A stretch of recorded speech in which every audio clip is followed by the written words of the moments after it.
and welcome to Outrage and Optimism. I'm Paul Dickinson. And I'm Christiana Figueres. And sadly this week we have no Tom Rivett-Carnac.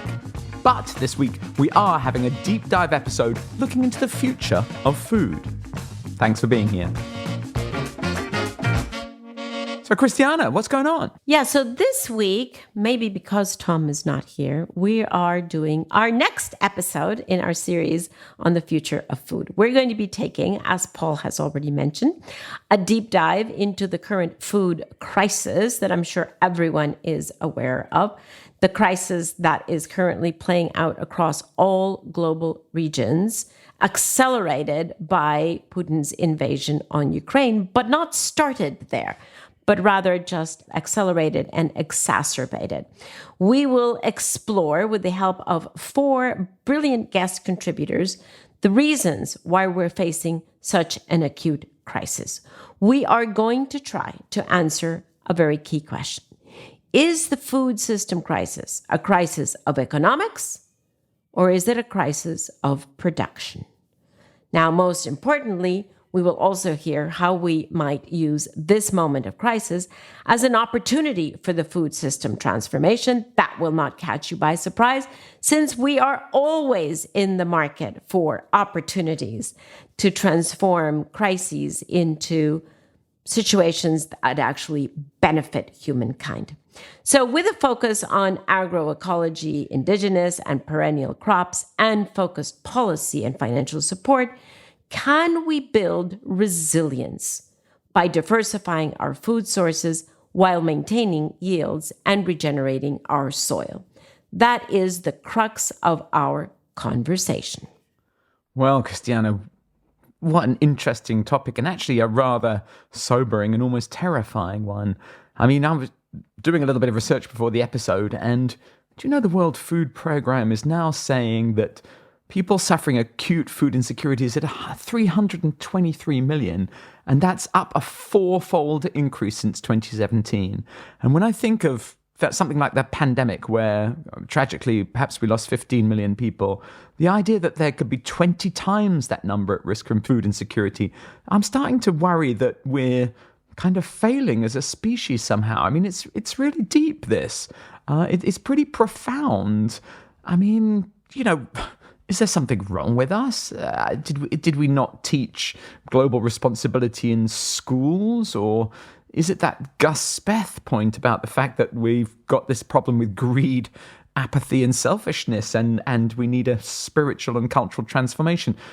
How did this happen? Because I got a sense looking at food in isolation is like looking at explosions in Ukraine in isolation. It's the kind of cause of the problem, but there's a much bigger story behind it all, right? Yeah, it's so inherent, right? It's so inherent in the system that we have built up. And probably the way I think about it, Paul, is there's 2 factors to this. One is, how can everyone get enough food? How do we produce and distribute? Because we can produce, or we're not distributing. So how can we get that? And the other piece is our relationship to protein, which is adjacent to the first, but is not the same. Because we have been producing protein in the most abominably ineffective ways. And we certainly can look into the future to see so many other options of protein production that are much more effective in their use of land, in their use of water, and of course are much less negative, have much less negative impact on soils and on global emissions. So both of them actually need to be treated together. But there's something about nations as being like castles, and I suppose there's also poverty within and even starvation within rich nations. But before we go to the interviews, I've invented an idea. I've got a new law, Christiana. How about this? That anyone who can afford to feed themselves for the next 1,000 years has to give 20% of their wealth to people who can't feed themselves for the next 1,000 days. What do you think? Say that again? That sounds interesting. Say it again. Anyone who's got enough money to feed themselves for the next 1,000 years has to give 20% of their wealth to people who cannot feed themselves in the next 1,000 days. I'm interested in how you arrived at the numbers, but the concept is a good one. So, shall we see what our wonderful interviewees have to say about this? What the real experts have to say. Let's do exactly that. I'm looking forward to it. And we've got a great lineup. So let's get into these interviews now. Now, as we've already discussed, addressing a crisis when you're in the middle of a crisis is difficult. But our next 4 guests are all determined to create space, not only to really understand the root causes of the crisis we're dealing with in food, but also shifting the way we think about our global food system. And they're going to show how we have the solutions that, if implemented, could drive transformative change in our food system and make it more resilient to future economic, geopolitical, and climate shocks. So the first part in solving the food system crisis in the long term is to dig behind the current headlines and understand how this crisis has been building for the last few decades. So there's no question that the invasion of Ukraine has massively exacerbated the issue. Or I suppose you could say it's exposed the issue, because actually the crisis has been building now for several years. And it's a really weird one on the face of it. That's George Monbiot, celebrated author, environmentalist, and activist. His most recent book, Regenesis, is an investigation into the current food system crisis and a celebration of the solutions that he believes can help us to address it. There was an assumption, which seemed to be well-grounded, that hunger was heading for extinction. There'd been a pretty steady decline from the 1960s until 2014 in the levels of chronic hunger. And this was going to be one of the world's great success stories. We were going to meet that sustainable development goal of eliminating hunger by 2030. It was going to be champagne corks popping. But then, weirdly, in 2015, the trend began to turn. And what makes this weirder still was that turning, a rise in the number of people who are chronically hungry, which has continued ever since, coincided with a fall in global food prices. So between 2008 and 2014, prices had been high by recent standards. In 2014, the global food price index stood at 115 points. It then fell really sharply to 93 points in 2015 and stayed below 100 until 2021. But throughout that whole period, the number of hungry people was slowly but steadily rising. And then it shot up with the pandemic, and it's going to shoot up a lot further as a result of the crisis in Ukraine. And this defies everything that economists believe to be true about the world. Price goes down, yet more people go hungry. So, what's going on? What seems to be happening, the global food system looks very much like the global financial system in the approach to 2008. And like the financial system, it seems to be losing its resilience. Now, global food, like global finance, and indeed like almost all the things important to us, is a complex system. And like all complex systems, it will absorb stress up to a certain point, and its self-regulatory properties will damp down that stress and maintain a state of equilibrium. But if that stress becomes too great, those self-regulating properties turn against it and they amplify shocks through the system. This is very much what we saw in the approach to the 2008 financial crisis, where relatively small perturbations became very big perturbations, and we saw great sort of fluxes in equity values and the rest of it, and then suddenly Northern Rock went down, and then Lehman Brothers went down. Now, the really terrifying thing is the global food system looks very similar, and for very similar reasons. Just like in the global financial system, the big food companies have become too big to fail.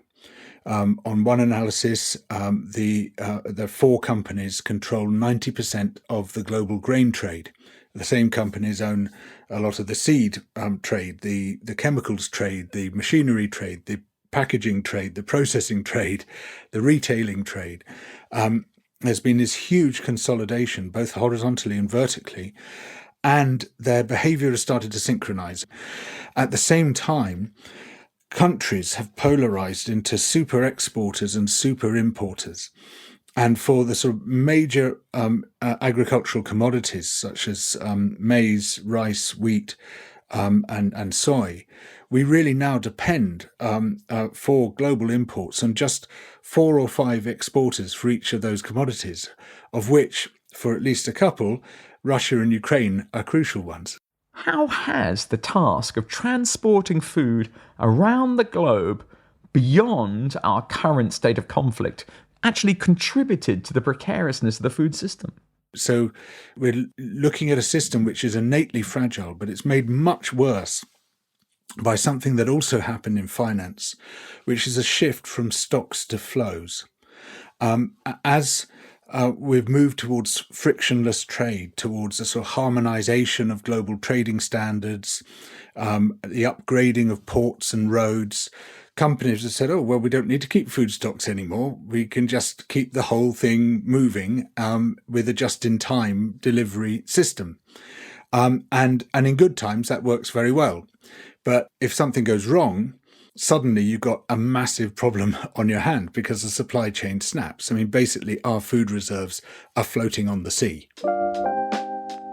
That's that is what our stocks are now, and a great deal of that food trade passes through pinch points, such as the Turkish Straits, in trouble at the moment, the Suez Canal, which was in trouble last year when that huge freighter got wedged across it, Gibraltar Straits, the rest of it. Only a couple of those need to get snarled up, and suddenly, bang, big problems. And what happens in this system, which has lost its resilience, which is highly susceptible, I think, now to collapse, is that as that potential tipping point approaches, we see shocks being amplified very quickly through it. And so interruptions in the supply chain, which are very often exacerbated by local export bans and by financial speculation as well, are scarcely felt by countries like ours, by the rich nations with strong currencies.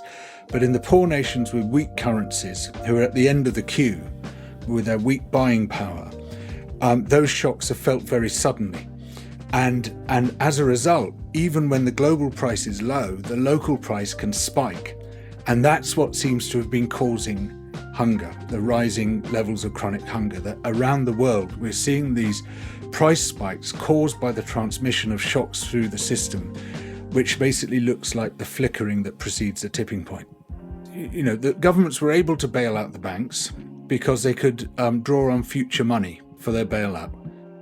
You can't draw on future food to bail out the food system.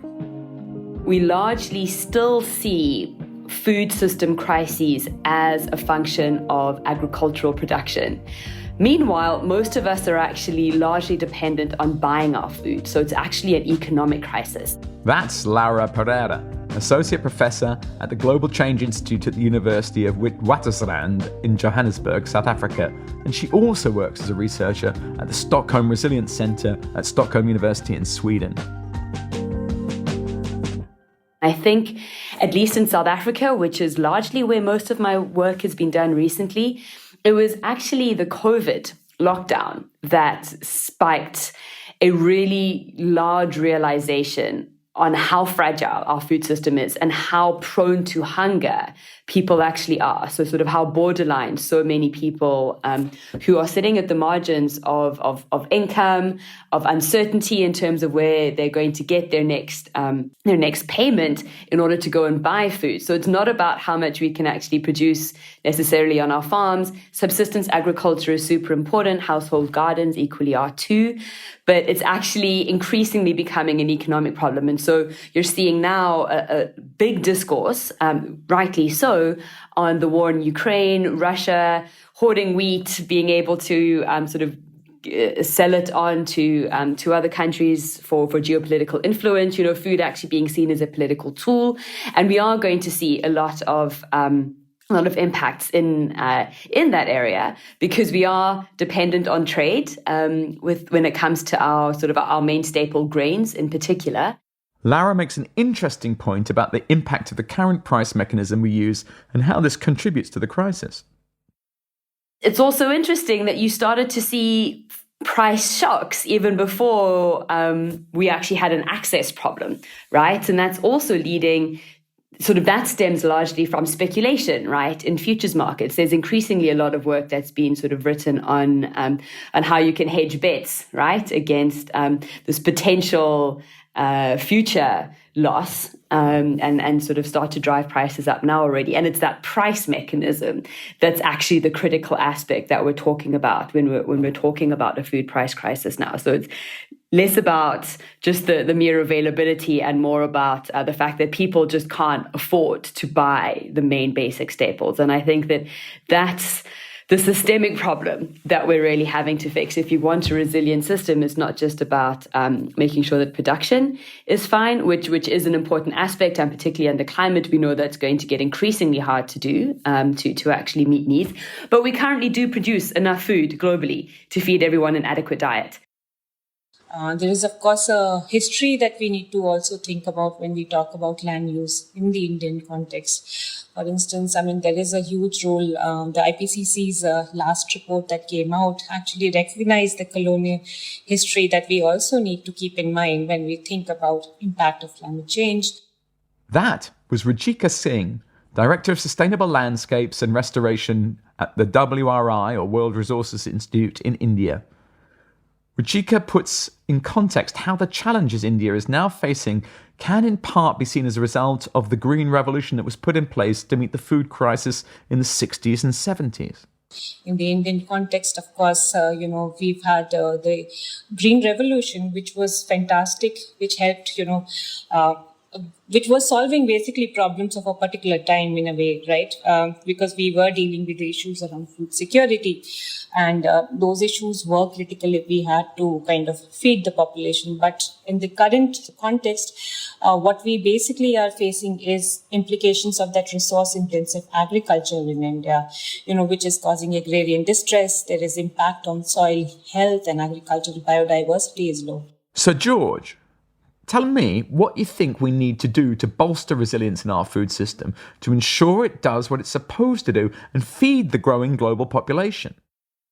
What you need to do to make a system resilient is to restore some of its spare capacity, its redundancy, in other words, restore its modularity, which means its compartmentalization. So it doesn't all, the shocks can't flow right through it. They get stopped and they can't amplify too far. To restore its circuit breakers, again with a similar effect, and to create backup systems, ways of producing the same thing but in completely different ways. Because how do we restore that resilience to the system? And at the same time, how do we do it without completely trashing another complex system or set of complex systems, which is our Earth systems, upon which we are also entirely dependent for our survival?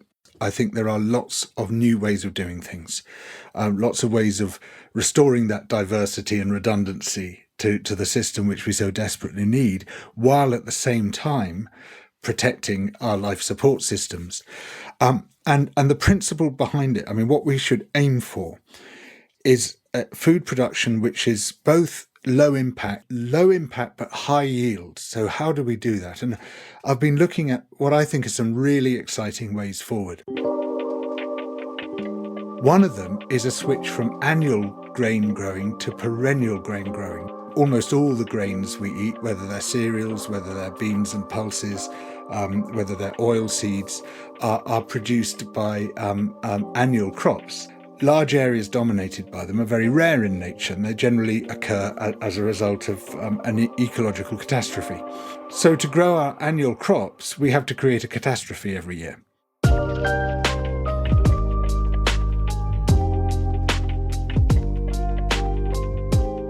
And we have to plough the land or spray the land and destroy all the perennial plants, the longer lasting ones with which they might compete, and we have to really pamper these annual crops, and they're often extremely susceptible to environmental change. They need a lot of water, they can only survive within a certain temperature range. If we can switch to growing perennial grain crops, we can unlock all sorts of amazing advantages. One of them is that you don't have to plough the land every year because the same plants will keep producing a harvest year after year. Another is that You don't have to establish the plants every year. So in principle, at any rate, you'll need much less fertilizer, less herbicide, less pesticide, all the rest of it. And they're likely to be far more climate resilient.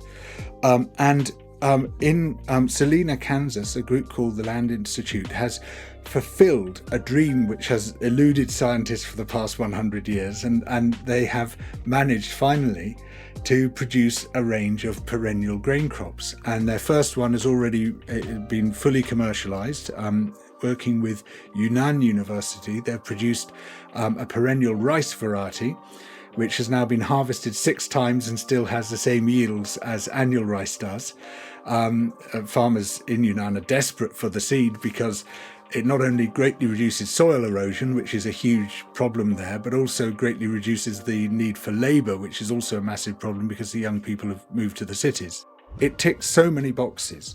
There's like loads of reasons why this could be a transformative idea. And it also, at the same time, it diversifies the food system. You know, not everyone's going to immediately switch to perennial crops, but you've got something different going on. And we need to bring as many different things going on into the food system as we can.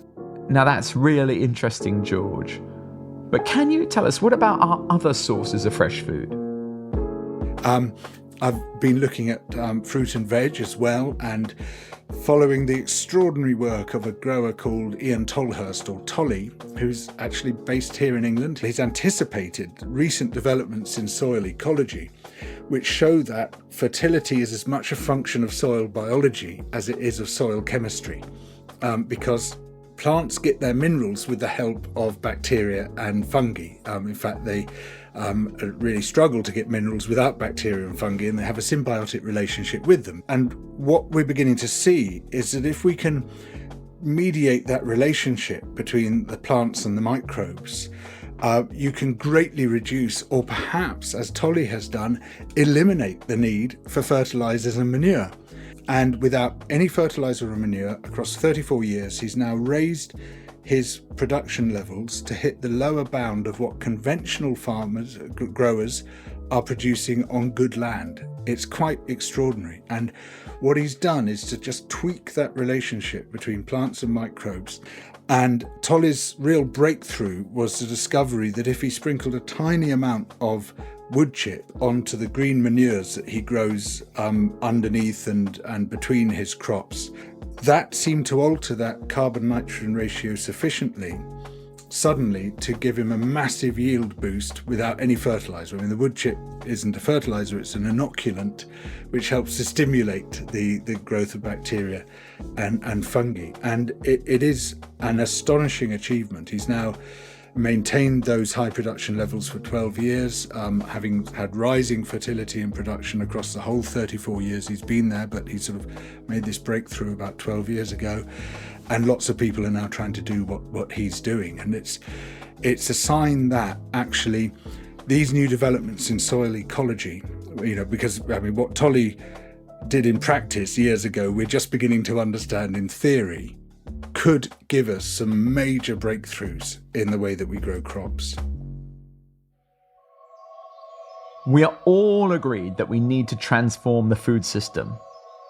But isn't it a very difficult challenge to change a system that's been in place for decades, with so many stakeholders, with conflicting viewpoints, and in the middle of a crisis?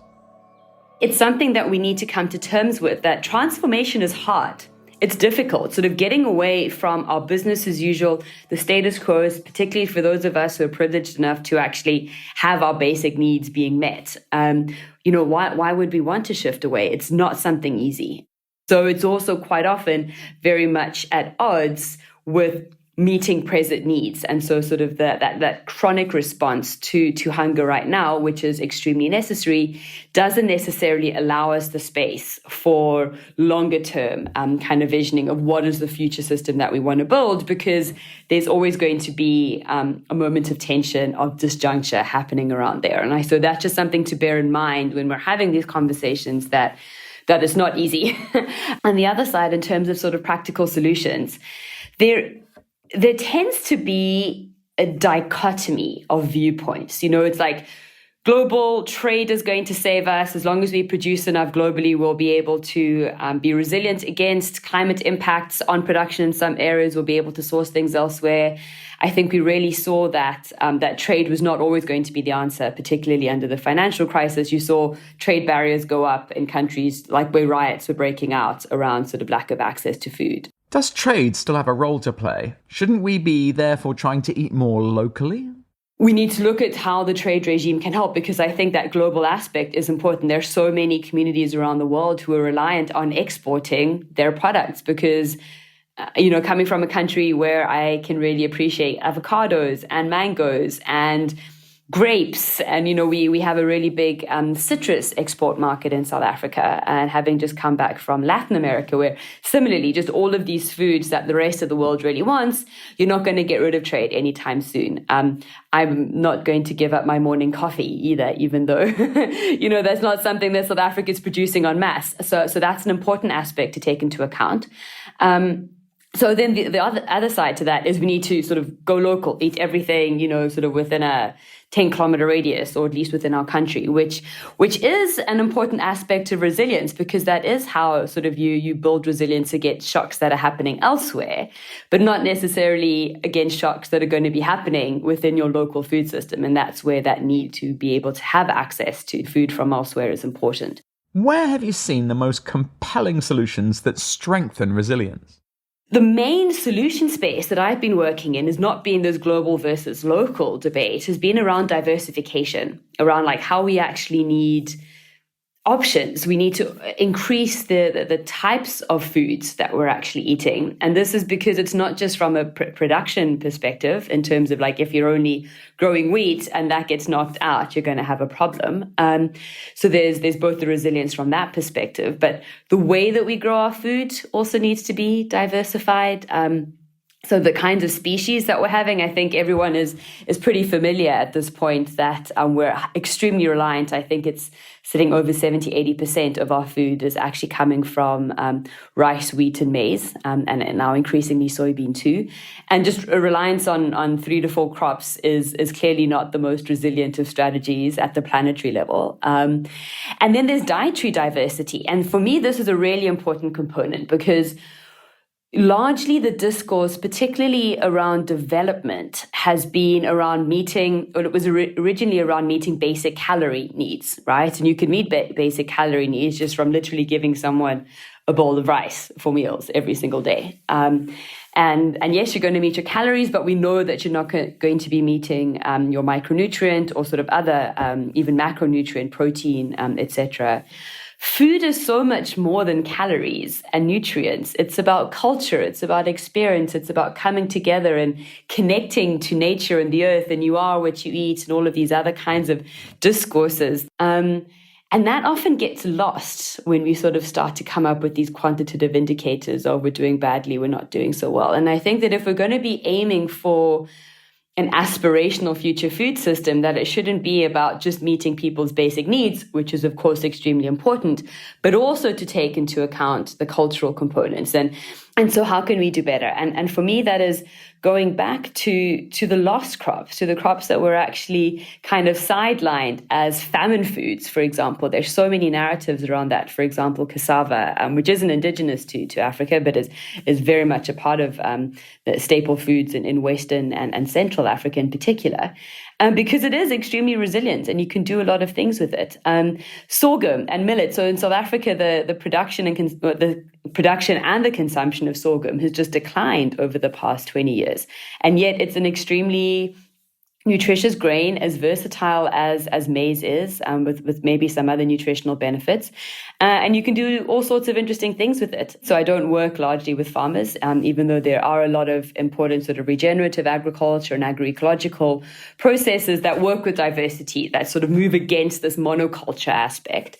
But it's also about those of us who don't grow things but consume. Sort of what are the markets for these kinds of foods, and to work with chefs increasingly. So thinking around eco-gastronomy and trying to move it away from this elite notion that it's only for people who can pay, but actually saying no, that culture and food are connected, and we're all cooks at the end of the day.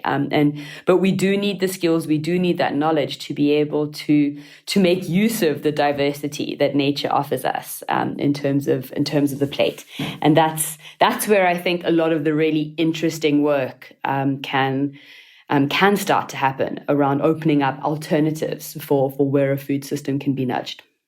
How does nutrition act as a driver to change the food system?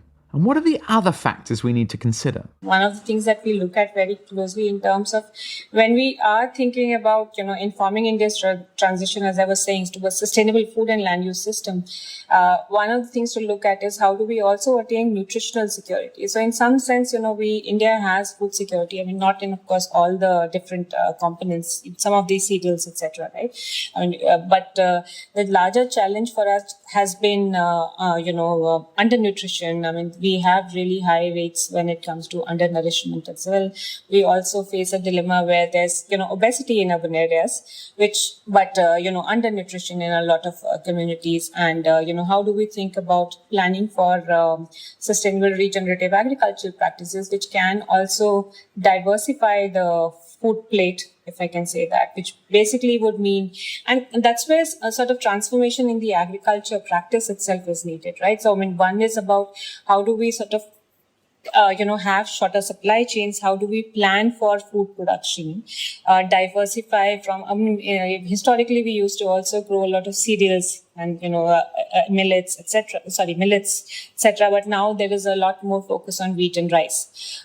So how do we sort of think about changing some of this becomes important. And this is also important from a climate change perspective. And this came out very clearly in the IPCC report, and also in one of the, I think the IFPRI report, which came out recently, because there is going to be much more vulnerability and, risks with climate that's going to emerge.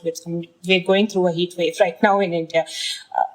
Delhi is, I think, 46 or 47 today. So basically the question that arises is, this will impact our agricultural production. This is going to impact how, rice produce. I mean, we would have to think about planning much more sustainable regional practices. And that's what I think in Madhya Pradesh, what we are trying to do is, work with the state government to see what that change could potentially look like. And this also requires a bit more, one is, of course, focus on the production systems. But when we think about the, food systems, it's the entire, chain that you need to look at, right? So from the distribution, consumption, and the, behavioral issues that come along with it. And here, one of the barriers also, to improve nutritional security eventually would be is we are consuming. One is we change the production system, but also how do we reduce food loss and waste? Because we are, we're spending so much and when I say just not in terms of economic terms, but also different input costs, etc., when we are producing food. But then a lot of that food eventually gets lost when it's, from farm gate to the plate. And eventually, if it's food waste, then also from retail household level, etc. So how do we sort of plan for not that some of the food that we are, growing with so much of effort doesn't really, loss doesn't happen? What are the interventions that governments should be making, in your opinion? One of the very simple interventions, which actually didn't come from a scientific paper, it didn't come from any high-level policymaker, it came from the woman who runs my local food bank. And she said, look, I can't for the life of me understand why we don't subsidise vegetables and fruit at the point of sale. And suddenly it hit me, well, of course, that's so obvious. That is so obviously part of what the solution needs to be. And at the moment, worldwide, we spend $500 billion on farm subsidies, right? Almost all of them are regressive and environmentally destructive. The lion's share of those subsidies, by a very long way, is taken by the richest farmers and landowners. And hardly any of these subsidies have any environmental component at all. When they do, it often actually has perverse effects, like Pillar 2 of the European Union's Common Agricultural Policy, which I think now does more harm than good. It also has almost no beneficial impact on the price of food. But, so let's redeploy these subsidies. This would be a very simple, straightforward thing we could do, partly to pay farmers to restore ecosystems in places where we see what I consider pointless destruction, in other words, very large areas of land cleared to produce very little food. But secondly, as part of a package to subsidize the price of healthy food. So the producers, the horticulturalists and others still get paid a decent price for producing those fruit and veg, but the consumers pay less than the producers get paid, because government intervention comes in between them and subsidizes the price of fruit and veg at the point of sale.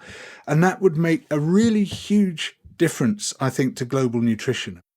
How can governments, policymakers, and investors play their part?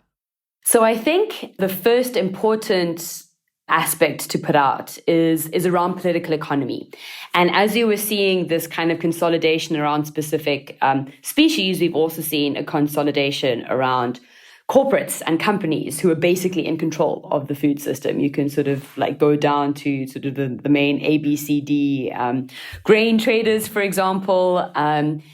And so I think government and finance in particular needs to take that into account, that if you're going to be supporting consolidation, you're not opening up diversity, and that's going to be impacting your resilience, number one.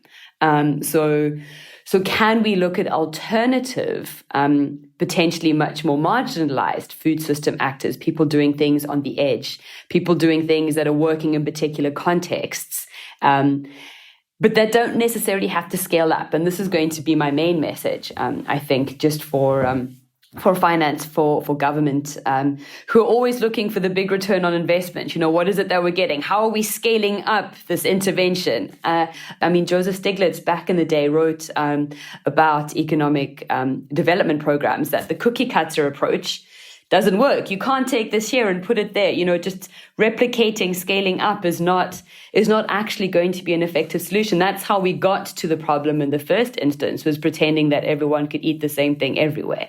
But to look for other ways of scaling impact. And we've spoken quite a bit. Within the Resilience Centre, Michelle Moore led a paper that talked about scaling deep.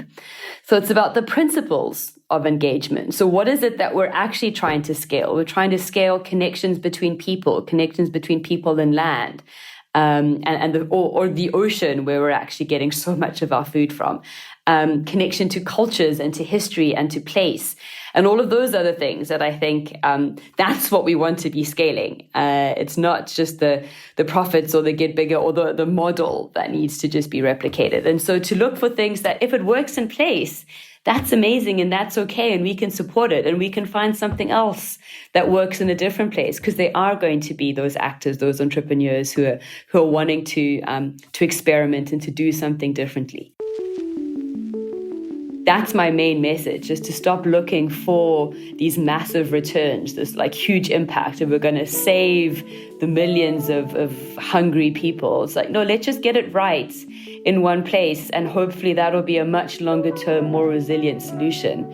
And then to put the money and the backing and the support, the enabling conditions, right, to actually allow people who are really doing good things to continue to thrive in the work that they're doing, because I think people are a lot more innovative on the ground than we give them credit for.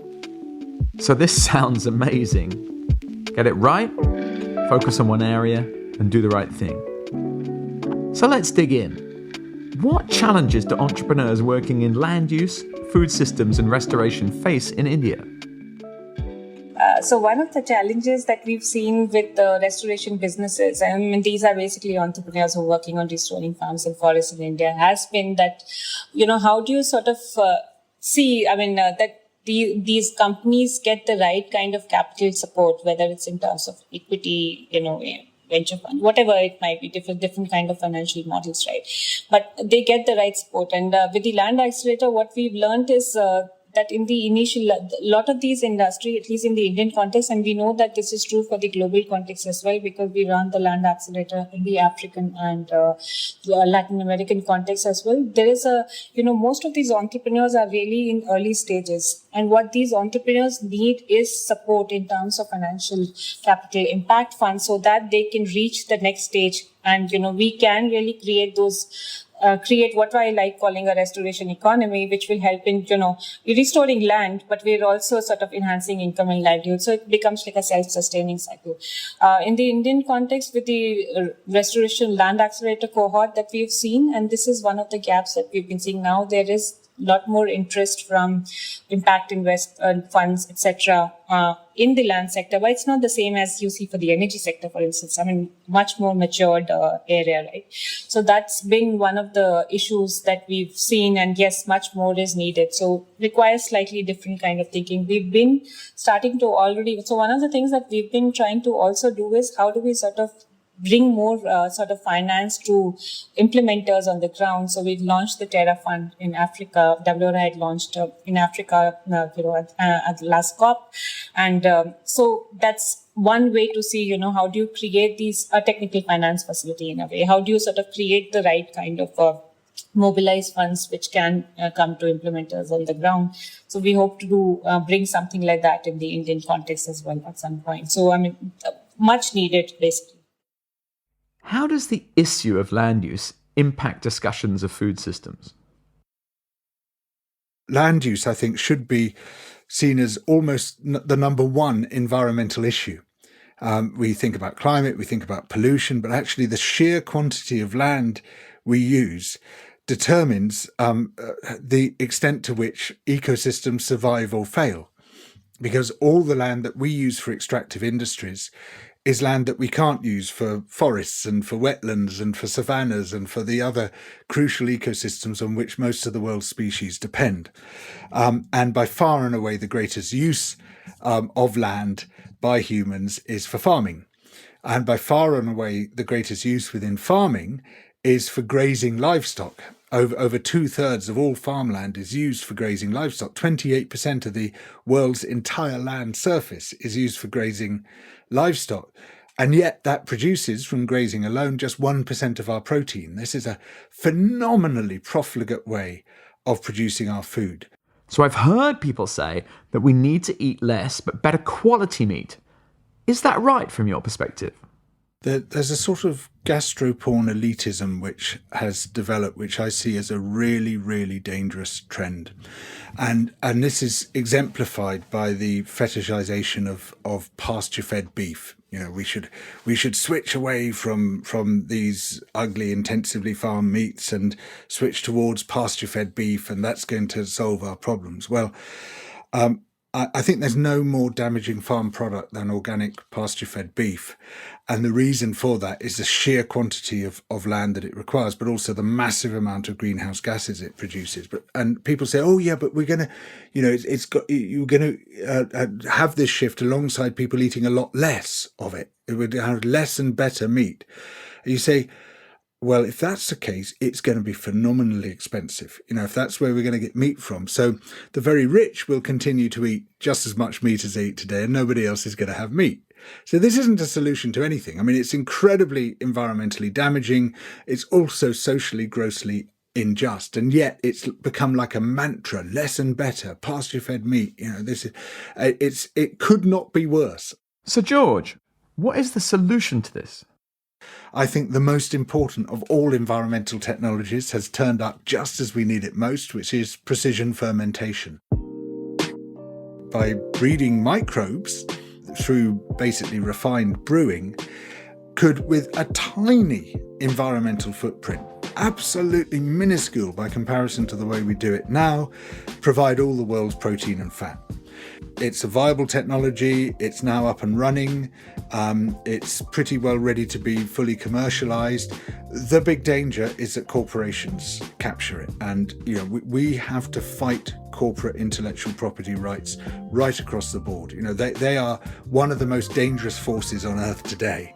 And it doesn't matter whether it's an established industry or whether it's a new industry like this. And so we need to get in there at the beginning and say this has got to be an open source technology, because if it is, every town could have its own little brewery run by a local business producing food for the benefit of local people. If not, it could be yet another string to add to the bow of these massive corporations which have already mopped up the global grain trade and the meat trade and the rest of it, and that we cannot afford. Precision fermentation powered by solar sounds like an incredible opportunity for the future of protein, and interested listeners can find links to this in our show notes. Our next guest's company, Eat Just Incorporated, is a food technology company taking an alternative approach to protein production. Let's hear from him now. I grew up eating a whole lot of chicken in Birmingham, Alabama, Southern barbecues, and I was lucky enough to have a best friend who also co-founded the company with me. That's Josh Tetrick, co-founder and CEO of Eat Just Inc. One of their innovations is Good Meat, a company that produces chicken protein without tearing down a rainforest or taking a life. It was always prodding me to pay a little bit more attention to what I'm having for dinner. And then I'm 42 today. About 5-6 years ago, we decided that there's a different approach to making meat that could really meet people where they are, which is to say people tend to like real meat, but people also, all things being equal, I do think want to do the right thing. And good meat is a way of making real meat without the need to slaughter an animal, without the need to tear down our rainforest, without the need to use antibiotics. And instead of needing billions of animals, or the 80 billion chickens that are on the planet today, we start with a cell. And then from that single cell, you can make billions of pounds of meat. That's incredible. Could you explain a little bit about the tech behind the product for our listeners who, like me, might be wondering how this process actually works? Yeah, well, so think about how chicken, beef, and pork is made today. So I'll use chicken as an example. You got these 80 billion chickens. And these 80 billion chickens often kept in warehouses where they're packed together, and they're eating all the time, a lot of soy and corn.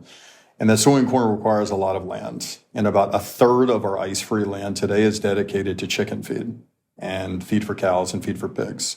So we literally say that a biodiverse rainforest should be bulldozed to plant feed for chickens to eat.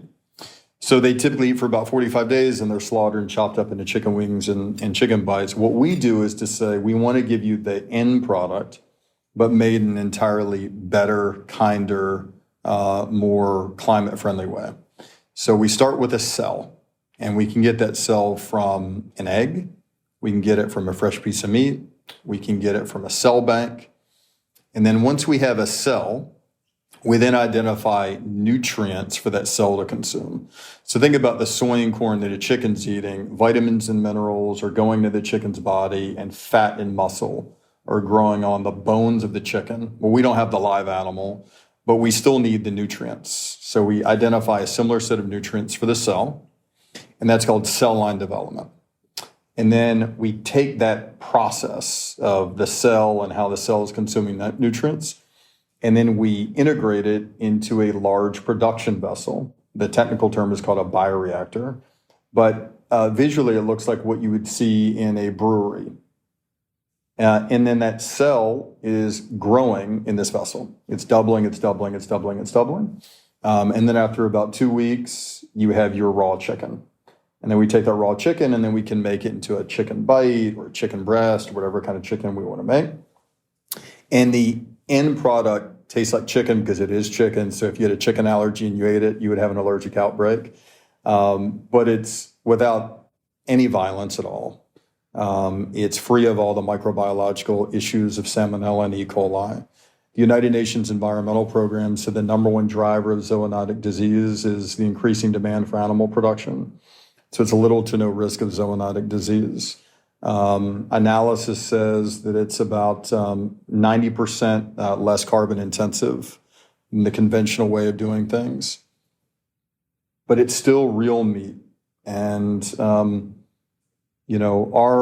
our feeling is that, we're living in a world where people do generally, I think, want to do the right thing, but often that runs right up against tradition, runs right up against habit, runs right up against identity and convenience. And if we can figure out a way to make good people do the thing that's a little bit more right by giving them real animal flesh without all these negative impacts, then that's what we're going to spend our days working on. Wow. 90% less carbon is phenomenal. So you're able to sell your product in Singapore, but could you talk a little bit about the market there and also how it's being received by consumers and food producers? Yeah, so Singapore in November of 2020 approved this kind of meat for sale. And it's called cultured, or we call it cultivated meat. But the simple way to think about it, it's real meat without the need to slaughter an animal. So it was approved in November 2020. Then we went on to sell it in December 2020. And we invited 5 young people that were real change makers in their community to be the first ever to buy it and to eat it. And then we've been selling ever since. For the past year and a half, we've sold in all sorts of dishes, chicken dumplings and chicken curry and chicken on a stick and chicken on top of salads at local street vendors and high-end restaurants and fancy hotels. And the most common reaction we get is, this tastes like chicken. The other reactions that we get are, I feel good about eating this. I don't feel like I'm making any kind of sacrifice when I eat this. We hear from young people. So when I tell young people that it's made in a giant stainless steel vessel, they think it's awesome. They think it's really cool that you can make meat in a giant stainless steel vessel. So innovation doesn't have to be off-putting in this way. It can be really exhilarating and exciting. We talk to people a lot when we share this with people about, what does it look like if we get this right? What does our planet look like if we figured out a way not to slaughter an animal again? And it means there'll be more forests. It means there'll be less acidification in the oceans. It means we don't have to, harm another living thing. So now to skeptics out there, even in Singapore, the most effective way to turn someone from, this sounds really strange and I don't think it's something I want to take part in, is to get them in front of a plate of chicken, put a fork in their right hand, and just ask them to eat it. And what we found is when that happens, all of a sudden, kind of all the skepticism drips away once they're 3 bites into chicken curry. And they say, you know what? I think I could get behind this. Amazing. How do you see this impacting food security and resilience longer term?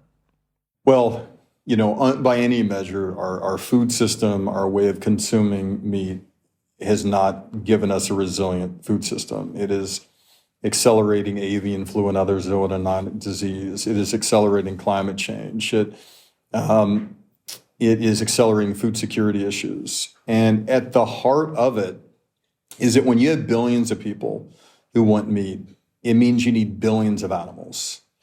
And when you have billions of animals, then you need to feed those animals an enormous amount of grain, an enormous amount of soy and corn. And all of that soy and corn and all that grain is not going to you and me and people that we care about. It's going to chickens in a factory farm, or cows in a feedlot, or pigs in a gestation crate, animals that are living miserable lives who we're feeding for them to then go through a process. So then 45 days or 2 years later, we slaughter them. If we tasked a committee to design a resilient food system and we had 100 ideas, our current food system would not make the list of 100 ideas. This is the kind of food system that you would design to create the least resilient food system.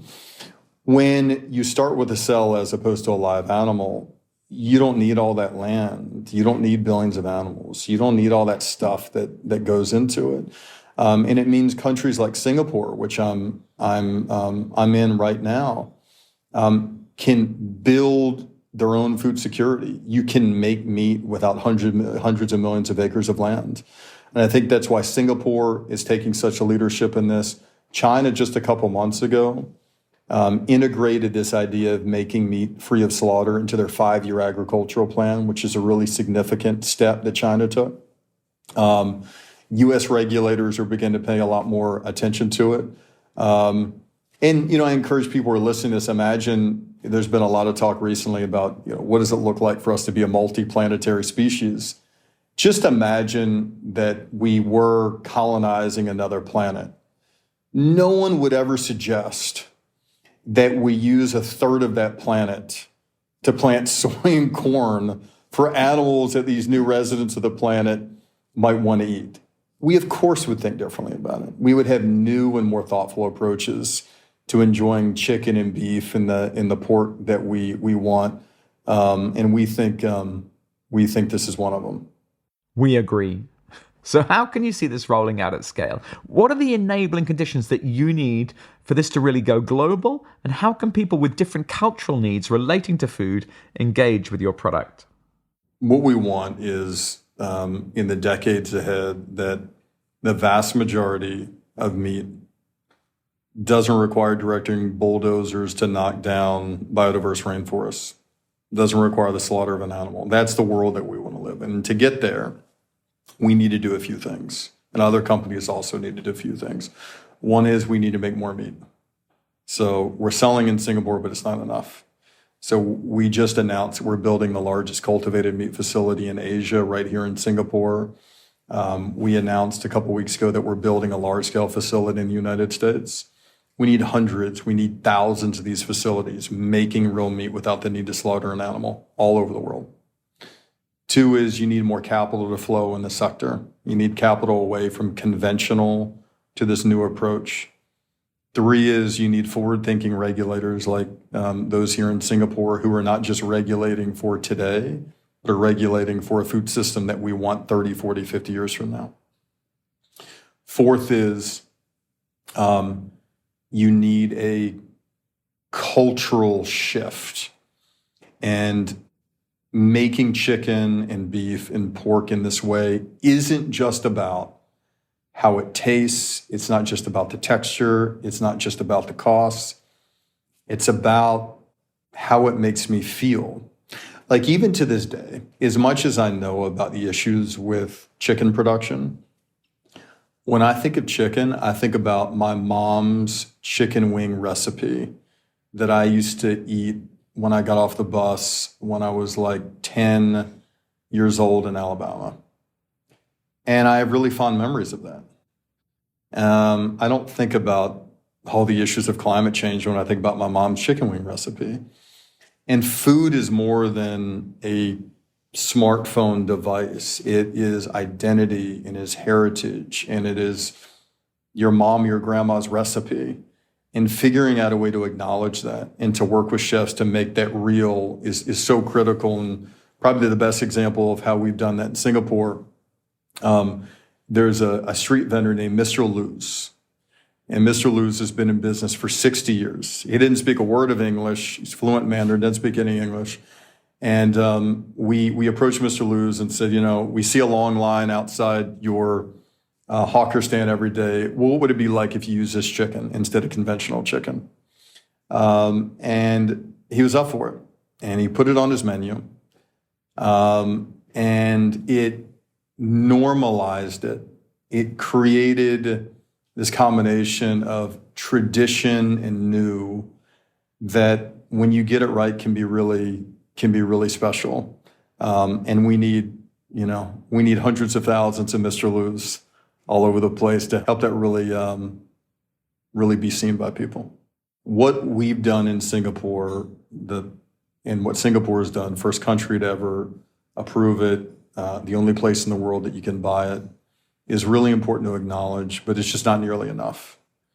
And there's a young woman named Kia who came to our very first dinner, and she asked me a question, and it wasn't about, she wasn't there to compliment and say how nice a chicken tastes and congratulations. She just looked at me directly and said, how can we use this technology to help animals and the planet faster?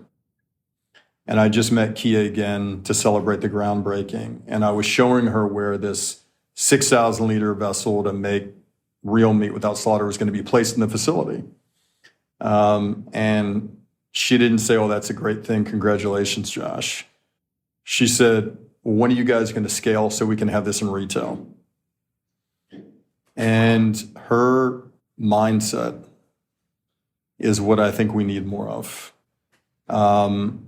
We both can't live in despair, but we can't be content with some of these small changes either. We have to take Kia's energy and keep pushing to make more. Keep pushing to do it at a much larger scale, and that's what we're going to do. Thank you, Josh, and thank you to all of our experts that we've interviewed on this show. Let's get back to Christiana. An extraordinary group of people and so many diverse opinions there. And clearly there's a revolution in both food production, the potential new ways of producing food, and also in experts analyzing the food system and the challenges we face. The key point here is how much land it's going to liberate. But I mean, to me, the meta point here is that we've got these different phases in climate change: industrial technology, renewable energy, smart grids, electric vehicles, but now food. But this is a kind of very personal revolution. We are kind of what we eat. But I also think it's great that this is touching upon the animal cruelty issue, which we often underestimate the significance of when we're eating animals. But what did you think, Christiana? Well, I hate to sound like a broken record, but I go back to the way I think about this in two parallel tracks. The one is, how do we produce grain, fruits, and vegetables? And how do we produce them without degrading soils? Where do we produce them? How do we distribute them? How can we be efficient so that we're not wasting food, either in transport or in farms, transport, or in stores, and the whole chain? And we understand from these conversations that this is not about returning to the Middle Ages in which everybody was producing right there locally. This is really about understanding that we have to go glocal about this, both glocal, yes, meaning we have to do a lot of food production locally, but also keep in mind the global needs so that we ensure that everyone has the access to grain, fruit, and vegetables at the prices that are fair and are accessible. And then the other piece, the other track that is there is proteins, because that to me is a completely separate issue. How do we produce proteins without animals? Because it is such a roundabout way of getting protein, and how we got into that, right? Well, we can go into evolution about that, but we don't need to do that anymore. To think that the only way to get protein is to grow and kill animals grow animals in a most inefficient way, and then kill animals in a most inhumane way, and that both of those are necessary for us to get our protein, we can really, be ready to let go of that myth. No, I mean, it's true that, for example, the reason why electric vehicles are replacing petrol vehicles is because it's just a better engine. Well, another one of these revolutionary pillars of the decarbonization of our world and the evolution of our species, and a healthier, happier future, I think, in store for us when we get this right. For both us and the planet. Because we are one. Isn't that right, Christiana? All right. Thank you so much for being with us this week. We look forward to seeing you next week. And from us, it's bye for now. Bye.